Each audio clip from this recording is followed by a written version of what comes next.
and everybody's talking about it. It is Sadio Mane against Mo Salah. As we take a look at the stats in this one, Egypt advancing 3-1 on penalties. They were clinical on theirs, and it is fair to say that Cameroon crumbled in the shootout, as you just saw. Colin Udo joining us now. Jules is still with us. Colin, thanks for being with us. Let's talk about this game then. Was it the right winner on the night? I don't know about other people, but I definitely wanted Egypt to win this one. And Cameroon must be ruined the day that they agreed to host the Africa Cup of Nations, because the last time they did the same thing in '72. They got bunched out in the semi-final, the same stage, by the Congo, and now it's happened to them again against Egypt. So, but look, for CAF, it's a dream final.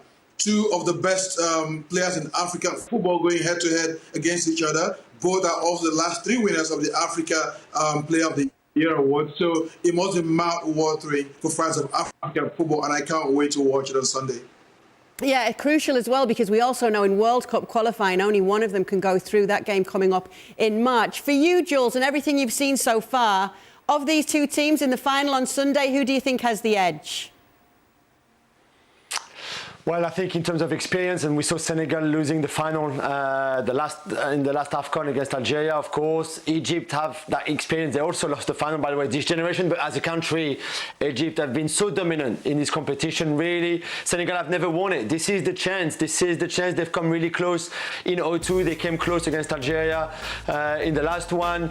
This is their chance. I think this is the two best teams with the two best players, of course. Colin mentioned it. This is the Liverpoolico, if you want, between Mane and Salah, and this is going to be great. I feel Senegal are just better collectively. I think they've got more players who can make a difference compared to Egypt. But Egypt are so solid. I mean, we saw the defending today again was fantastic. I mean, Gabalski in goal started the tournament as a backup goalkeeper, came in against Ivory Coast, was fantastic. He's been fantastic in this penalty shootout, of course, but also remember against Morocco, that incredible save at 1-1 just before extra time. So he's been amazing, immense for them.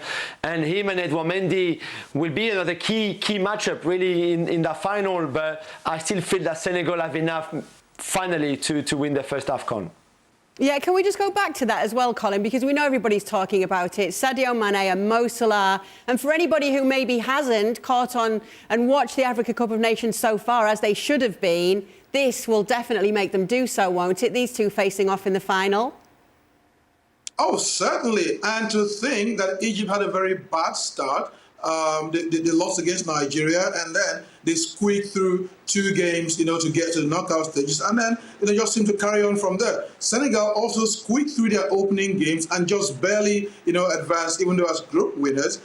But just to carry on with the point that Jules was making, yes, Egypt might look like the more experienced side. They've got 7 Africa Cup of Nations. They're going for their 8th. But the circumstances right now kind of favor Senegal, because Egypt have played 2 back-to-back 120-minute games and penalties. They are missing their coach, who was given the red card. In fact, their coach and assistant coach who have been given the red card. So they are fatigued. In fact, the assistant coach, Jahi, has actually asked CAF to move the game to Sunday to give them enough time to rest. So they are fatigued. They've lost their coach. They've got injuries to their goalkeepers, defenders, while Senegal are fresh. They've got Mane, they're playing well, they've come up in leaps and bounds. So it's their 3rd final. Incidentally, Aliou Cissé has been involved in all 3 finals that Senegal have been in. In 2002, he was a player.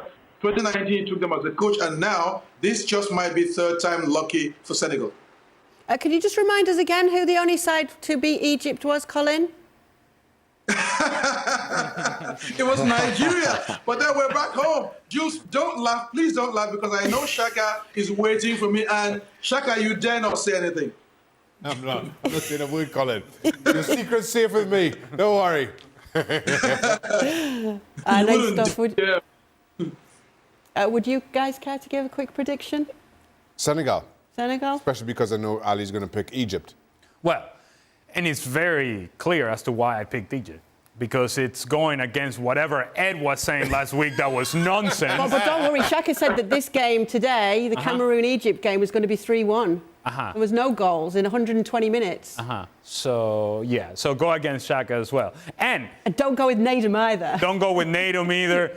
I'm not going with Colin either, because he somehow is going to make the final by Nigeria, even though Nigeria is not playing. Look, I'm going with Egypt. That is so not going to fair. win it. I guarantee it. I guarantee it, Keith. Wow. Okay, Senegal. that's just made me even more worried. Thank you very much for watching ESPN FC on YouTube. For more highlights, analysis, and exclusive content, be sure to subscribe.